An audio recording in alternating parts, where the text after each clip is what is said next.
my sisters, and I think Ricky, Jackie, Jamie, Ricky, I don't know if Robbie was there, but anyway, they taught me how to, I was 5 or 6 probably, how to climb up the walls in the hallway. You know, you put one hand over and you steadily climb yourself all the way up to the roof and you get to the top. So they taught me how to do that. And so we would do that when Grandma was not in the house, which I didn't realize was one of her other pet peeves. She didn't appreciate that at all.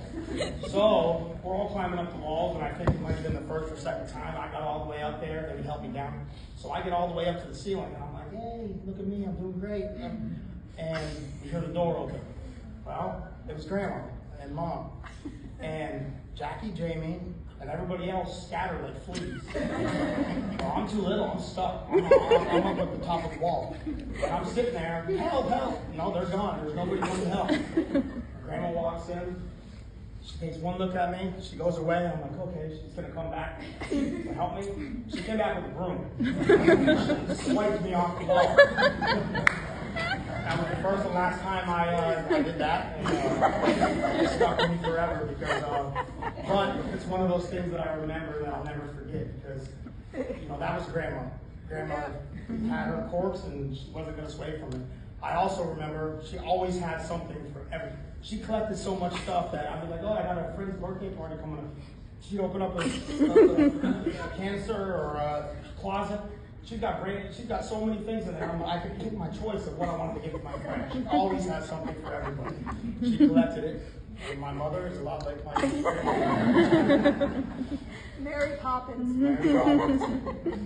But you know, you wonder, like, you know, the other thing is what else would you want people to speak about you when you pass?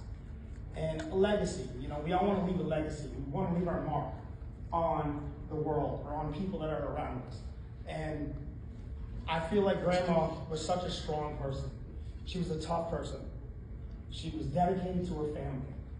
She didn't take anybody's bull crap. And I'll tell you what, if I know my cousins and I know the people around us and I know my mother and I know my Uncle Todd and all my aunts and all, we're all cut from the same cloth. So that legacy didn't fall too far from the tree. We all have a bit of Grandma's legacy in us because we all are like Grandma in so many ways. We're tough. We don't put up with anybody's bullcrap. We will do whatever we have to do. But the most important thing, she taught family and love. Because there was always, everybody's here, we're here today, as much of us could be, but we all love our families. We're all there for our families. And that is embedded in us. And I would like to think that Grandma had a huge part to play in that being part of her legacy with our family, because we love our families, and we thank you, Grandma, for doing that for us, because that was hugely important.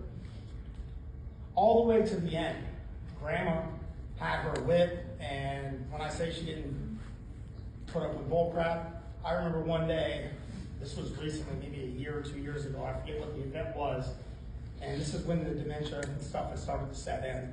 And we're having some form of event, and my brother-in-law Josh was there, and you know, we're all celebrating and happy about something. I don't even remember what it was.